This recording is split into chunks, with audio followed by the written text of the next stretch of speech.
Bismillahirrahmanirrahim. Assalamualaikum warahmatullahi wabarakatuh. Kali ini kita akan belajar tentang memahami konsep teknologi aplikasi web bagian 2. Kemarin kalian sudah belajar tentang teknologi aplikasi web ya. Sudah saya kasih gambaran bahwasanya website itu seperti apa dan bagaimana. Kemudian ini materi lanjutannya. Satu hal yang harus kalian ingat, saya ketika belajar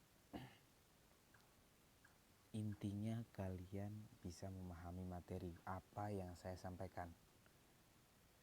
Kalian tidak saya wajibkan menulis. Kalian ingat, kalian tidak saya wajibkan merangkum atau menulis ataupun mencatat semua apa yang saya ucap di buku Anda. Tetapi ketika nanti saya menanyakan, kalian harus tahu. Intinya belajar itu bukan di mana kalian menulis ya. Intinya belajar itu bukan di mana kalian menulis, tapi intinya itu kalian bisa memahami sebuah persoalan. Itu intinya. Tapi jangan salah, ketika saya berucap tidak harus menulis, tapi tulisan itu penting ketika kalian untuk mengingat-ingat sesuatu. Jadi gini, ada sebuah pengalaman. Mungkin kalian akan mudah mengingat sesuatu hal itu ketika membaca, melihat, dan tangan bergerak menulis. Itu beda. Ketika kalian hanya membaca saja, itu daya tangkapnya akan berbeda ketika kalian belajar. Ketika kalian belajar tentang aplikasi web ini ya, misal.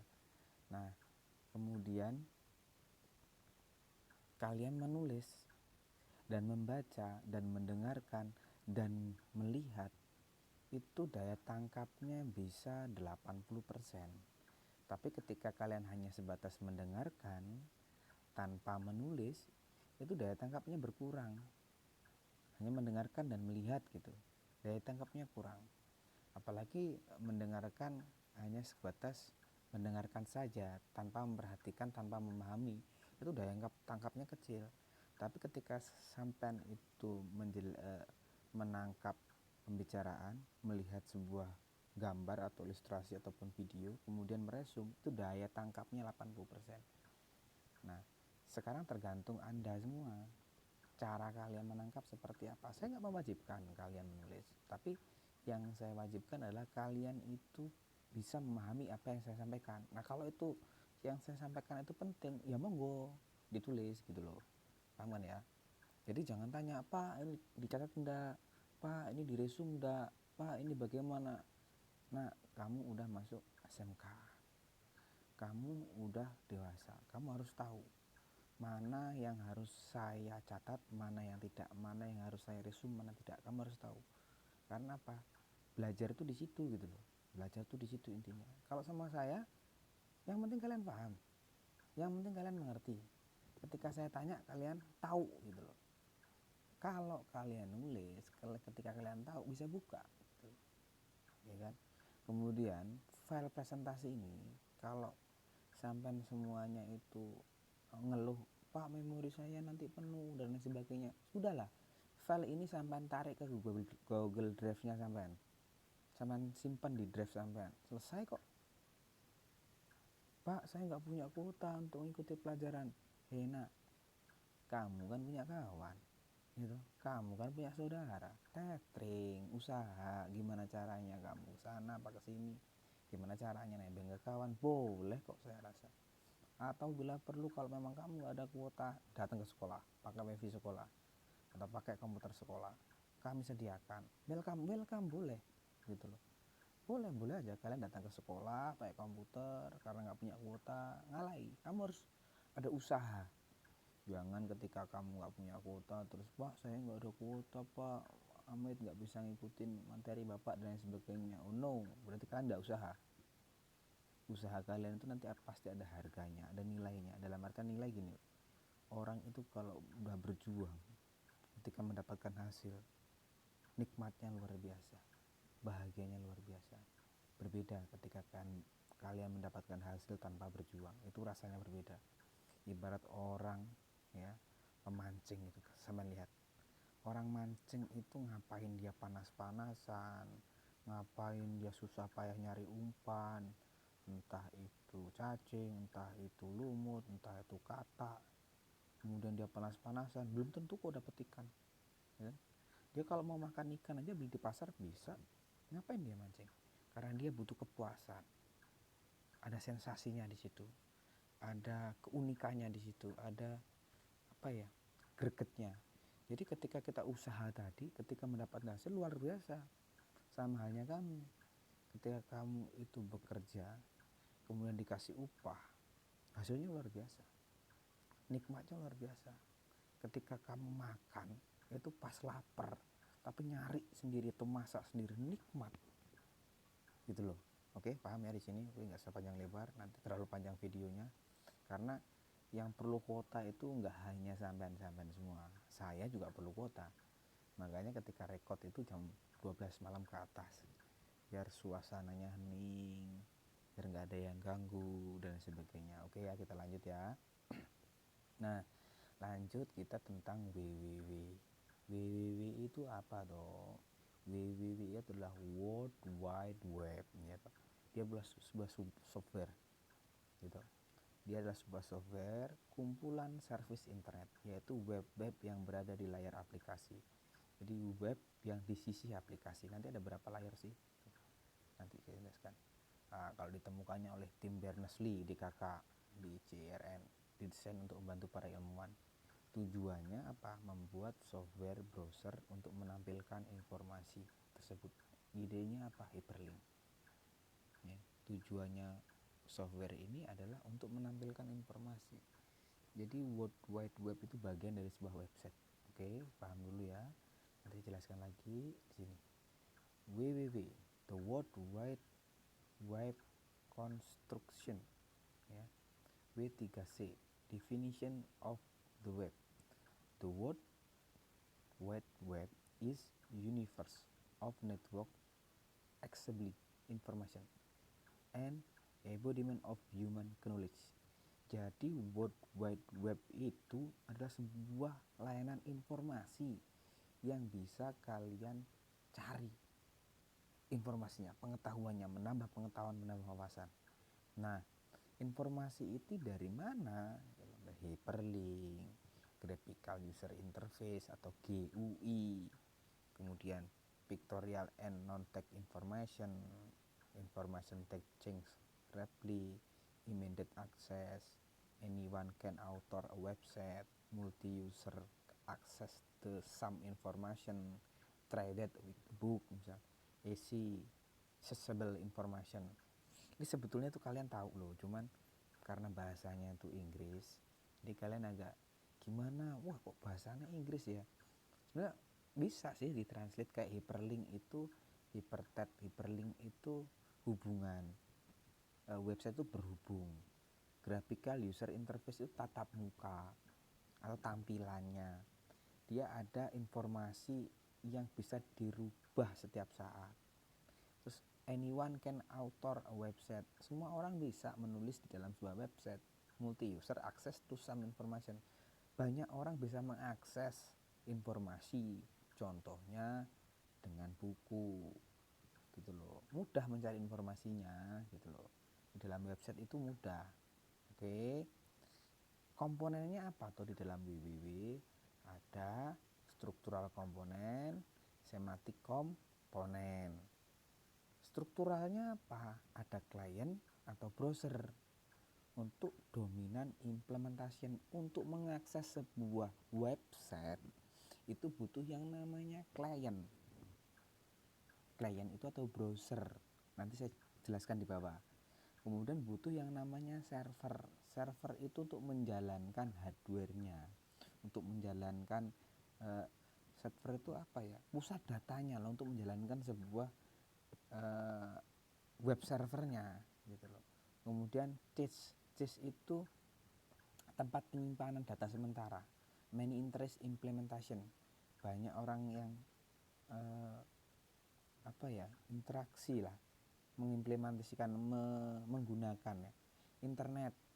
Nah, internet, client, server, cache itu harus ada kalau kalian mau membuka sebuah website, Syaratnya harus ada kliennya, ada browsernya, ada servernya, ada CIS-nya, ada internetnya. Kalau sudah ini ada internet, ya bisa. The global infrastructure with fasilitas data transfer. Internet itu ya untuk memfasilitasi kalian berselancar itu ya internet.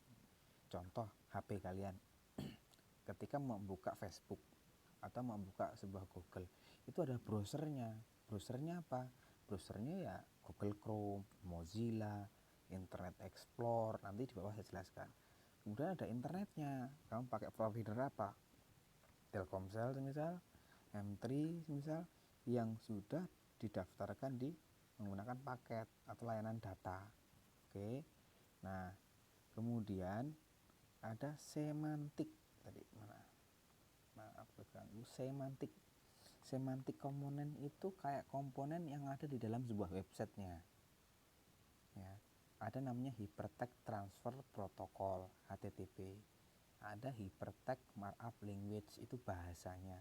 Di dalamnya ada Extendable Markup Language atau XML template-nya. Kemudian ada URL atau URI. Ini bukan URL ya, URI, Uniform Resource Identifier. Untuk mengidentifikasi, kalau Uniform Resource Identifier itu URI alamatnya. Oke. Di sini Hypertext Transfer Protocol itu kalian bisa contoh ya, ketika saya menggunakan bentar, saya pakai kuas dulu ya. Oke. Di sini misal ya. Nah, semisal kalian di dalam sebuah web ya, ya, itu contohnya misal web itu apa aja toh, semisal detik ya, kemudian ada lagi FB misal. Nah, apa alamatnya detik ini? www.detik.com. Nah, ini kan www.detik.com. Oke. Nah, detik.com, sorry.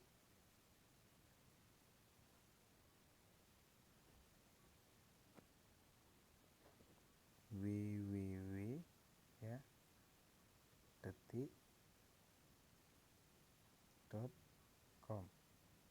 Sebetulnya www.detik.com ini di depan ini ada namanya http://2 sebelum www http://www.detik.com. Ini yang dinamakan Hypertext Transfer Protocol. Ini namanya World Wide Web.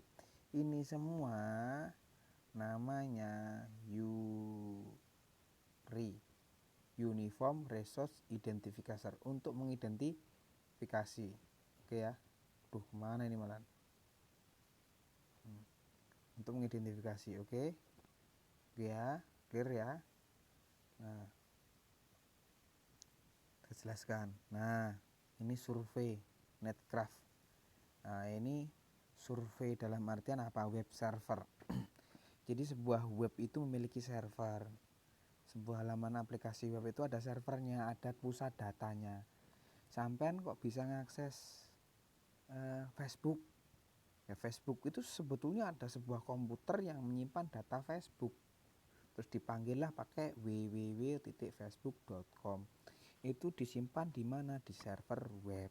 Server web itu apa aja nih loh. Nih. Ini server web nih. Apa aja? Microsoft, Sun, Google, NSA, Other. Banyak yang paling banyak digunakan saat ini adalah apa aja nih grafiknya, luar biasa. Di atas rata-rata. Kemudian di bawahnya ada Microsoft penggunanya.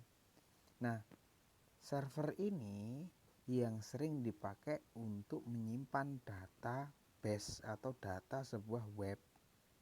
Oke, paham ya? Paham ya di sini ya? Oke, nih Apache itu digunakan pada tahun 2019, 46% ya, top developernya. Ada Microsoft, Sun. Nah, tugas kalian nanti mencari macam-macam server web. Nanti diupload di dalam tugas. Oke, macam-macam server web, dicari macam-macam servernya, web servernya, kemudian kelebihannya apa, kekurangannya apa, tugasmu itu. Oke, dipahami. Nanti dikumpul. Oke, paham toh, biar kamu lebih paham lagi. Jadi kalau mau saya jelaskan lagi, di sini ada nggak ya nanti ya? Kayaknya nggak ada. Saya buat retretan di sini aja. Nah, saya kasih retretan di sini ya. Jadi gini, kasih warna ini biar kelihatan. Oke. Nah, ini adalah komputer server ya. Kemudian di sini ada HP-mu. Kemudian ada laptop di sini misal. Ya. Kemudian ada komputer di sini. Nah, server ini saya kasih simbol S. Ini adalah klien. C. Ini adalah server. Untuk server terhubung ke sini ya, itu membutuhkan namanya internet. Jadi ke sini dulu, terus ke sini. Oke, paham ya? Nah, ini dua arah ini ke sini juga. Ini ke sini juga. Jadi kayak orang minta gitu loh, Bro. Ini minta ke sini. Oh, aku minta buka no Facebook. Misal. Minta ke sini. Dikasih sama sini. Oh iya, ada Facebook. Kirim lagi ke sini. Ke apa? Ke HP, ke komputer, atau ke HP, atau ke laptop, atau ke apa. Karena dia minta. Kalau nggak minta, ya nggak bakal bisa gitu loh. Jadi intinya, requestnya apa? Kamu permintaannya apa? Ke sini, server ini. Facebook, atau Twitter, atau YouTube. Nah, nanti baru. Jadi dibalik di replay. Oh ya, ada. Kebukalah di browsermu, di klienmu. Oke? Paham? Clear? Clear. Ya, saya agak cepat sedikit biar timingnya nanti nggak terlalu lama, nggak makan kuota. Kemudian ada Grow of World Wide Web. Nah, ini perkembangan internet itu seperti ini, pesatnya luar biasa. Mungkin sudah ada 10.000 situs, sekarang mungkin puluhan juta, bukan ratusan juta situs lah. Kalau ini untuk pengetahuan aja. Nah, ini ada historinya ya, history. Apa history itu? A brief history of the web. Jadi web itu banyak macam gitu aja. Ada static content, static website itu ada dua macam. Oke, mungkin ada 3 atau 4 macam, tapi yang umum ada 2 macam. Ada web statis dan web dinamis. Oke, web statis dan web dinamis. Ada static content, ada dynamic content, database back content, dan komponen enterprise application. Static content itu contohnya untuk web bank. Nah, ini untuk bank ya, untuk web bank. Kalau yang ini untuk bank kayak BCA ya, kemudian BRI. Apa maksudnya statik? Dia kontennya nggak berubah-berubah, tampilannya ngono ya. Nah, kalau dinamik dia berubah-berubah. Contohnya apa? Ya Detik, Kompas ya, Kompas. Saya contoh nggak muat ini ya, itu contohnya. Kalau database backend content itu ya dia modelnya kayak framework. Framework itu apa? WordPress, AI, Laravel, dan lain sebagainya. Kemudian ada enterprise application, web yang digunakan untuk aplikasi. Contohnya kayak Facebook, dibuatin aplikasi AI-nya ya. Facebook, Twitter, itu kan berupa web juga sebetulnya, cuma diintegrasikan dibuat ke aplikasi namanya enterprise application. Oke lah, itu gambarannya. Kemudian ada layer, web arsitektur layering aspek. Ini kalau kalian maksudnya gini, ketika kita membuat sebuah web itu apa toh yang harus kita pikirkan itu layer aspek, konsepnya seperti apa, kontennya apa, siapa nanti yang akan membuka, security-nya bagaimana, what kind of data you delivering, bagaimana caramu kamu mendapatkan sebuah data, strukturnya bagaimana, on demand atau real time. On demand itu kayak tersimpan atau live real time itu ya. Bandwidth-nya seperti apa, boros kuota atau enggak, itu yang harus dipertimbangkan sebelum membuat web. Jadi sebelum membuat web itu kamu pertimbangkan ini untuk siapa konsumsinya. Contoh ketika membuat sebuah Facebook, itu si Mark Zuckerberg itu sudah memikirkan bahwasanya saya membuat sosial media yang akan nanti dipakai oleh semua orang untuk berkomunikasi, yang sekarang bisa upload video, foto, dulu tidak bisa gitu loh. Bagaimana dia on demand apa real time? On demand dia karena datanya tersimpan, tapi sekarang juga bisa real time, bisa dipakai untuk live. Bandwidth-nya seperti apa, dia pikirkan. Boros enggak nanti di kuota, semakin besar kilobyte-nya atau kapasitasnya atau RAM yang digunakannya berarti semakin berat, gitu aja. Oke. Nah, tier ini kita lewati karena tier itu adalah hardware atau software or logical the last impossible from architecture viewpoint. Itu susah ya, dalam artian susah itu gimana, ini aja sebatas pemahaman tentang software. Tapi di sini nanti di tier itu akan dijelaskan bahwasanya klien itu merender sebuah HTML template ya, kemudian database. Nanti ini akan saya jelaskan di kelas 3 ya. Tapi basicnya kamu harus tahu. Jadi database itu apa aja. Di database itu ada presentation sama business logicnya, kemudian kliennya. Klien itu yang diakses apa? HTML rendering. Di dalam presentasi ada template HTML, script XML, dan ini kayak layar gitulah ya. Nanti akan detailnya saya jelaskan. Ya. Ini cara kedua. Browser aplikasi PHP apa aja MySQL. Nah, bedanya jadi gini, gimana ya enaknya ya, karena kalau belajar web itu kalau kalian ndak tatap muka langsung sebetulnya susah, maksudnya pemahamannya ribet gitu loh. Karena web itu contohnya gini lah, tier ini saya jelaskan sekalian ya biar kalian nggak pusing nanti bertanda tanya. Sebuah website kayak tadi, website itu disimpan di dalam komputer ya, komputer server. Di sini tuh ada web server. Dalam web server itu ada istilah namanya database. Kemudian ada lagi namanya mail, dan banyak hal yang di sini tadi. Aduh, hapus. Nih skripnya. Nanti dia belajar tentang bagaimana ini proses bagaimana sebuah browser memanggil sebuah data. Oke ya, manggil data. Jadi prosesnya dari klien, presentation, klien itu isinya apa? HTML rendering. Dia itu memeriksa HTML render itu membaca. Ya. Kemudian di dalam presentation isinya apa? Ya template, aplikasi, domainnya, database-nya. Nah, datanya pakai database. Kemudian ini tata kedua. Nah, aplikasi server beda loh ya. Kalian harus bisa membedakan web server sama aplikasi server. Nah, tugas kalian yang kedua ya, kalian cari perbedaan antara aplikasi web server sama web server. Itu berbeda. Jangan salah.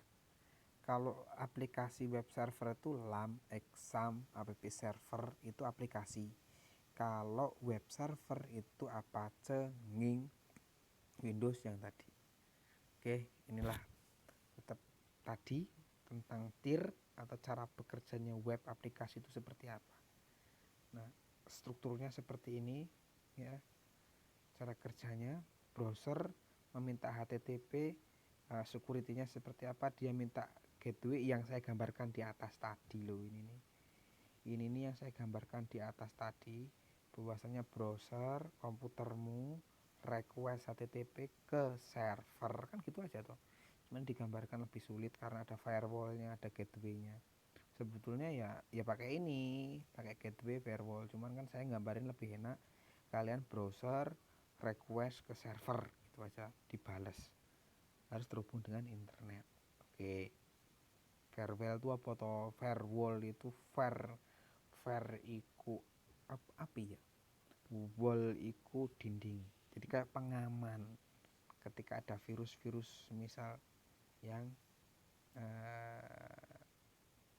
akan menyerang komputermu, itu ada firewallnya. Setiap komputer pasti ada firewallnya. Nah, ini aplikasinya sama, konsep arsitekturnya dia aturannya ada 3: model, kontrol, view. Datanya seperti apa modelnya, mengontrolnya menggunakan apa, kemudian tampilannya seperti apa gitu loh. Oke, bagaimana cara desainnya? Desainnya bisa menggunakan GUI. Nanti saya ajari cara mendesain sebuah website. How do we design it? Bagaimana kita bisa mengerjakan desain tersebut menggunakan model, class, dan GUI, graphical user interface. Oke. Nah, apa kelebihan dan kekurangan aplikasi web? Kelebihannya dapat diakses kapanpun dan dimanapun selama ada internet. Dapat diakses hanya dengan menggunakan web browser sedia di PC. Apa tuh? Handphone, tidak perlu menginstal aplikasi klien khusus. Kekurangannya, antar muka yang dapat dibuat terbatas sesuai standar. Terbatas kecepatan internet mungkin membuat respon aplikasi menjadi lambat. Oke, teknologi aplikasi web client web browser ku mau. Oke, web server ku sing sampean tugasnya mau web server apa aja. URL itu yang tadi itu semua uniform resource locator, pencari lokasi alamat. HTTP itu hypertext transfer protocol, yang ngirim kodemu, yang ngirim DNS-mu. Nah, dicari tuh DNS apa. Kemudian HTML, hypertext markup language, itu bahasa pemrograman yang digunakan untuk membuat halaman sebuah website. Kalau CSS, Case Sending Style Sheet, ini yang nanti kita pelajari setelah belajar HTML, yaitu tentang bagaimana mendesain sebuah website lebih cantik, indah, ganteng, bagus.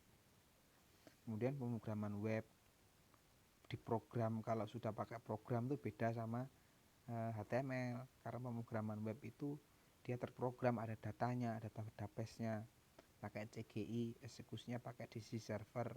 Servernya mau server side scripting apa client side scripting, ya nanti kita jelaskan ini. Bagaimana web bekerja tuh. Ada sebuah web browser, ini saya jelaskan tadi juga, yang saya jelaskan di atas tadi. User mengetik URL di browser. URL itu apa mau?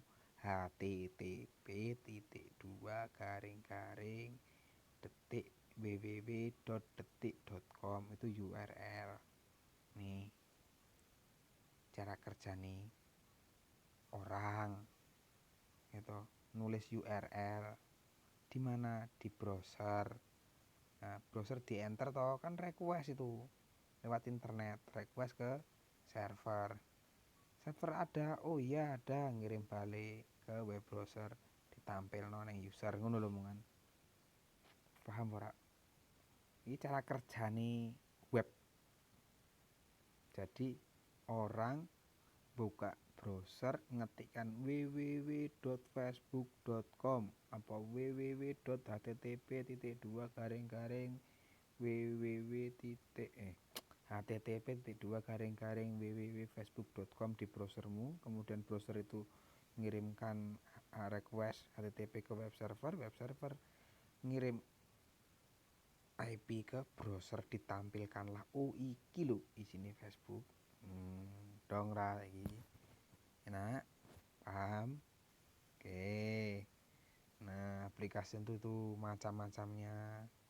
Ada work-based, ada interaktif, ada doc-centric, ada semantik, ada social web, ada portal oriented, ada sosial media sekarang, ada lagi video kayak YouTube, video.com dan sebagainya, aplikasi-aplikasi yang lain itu web aplikasi.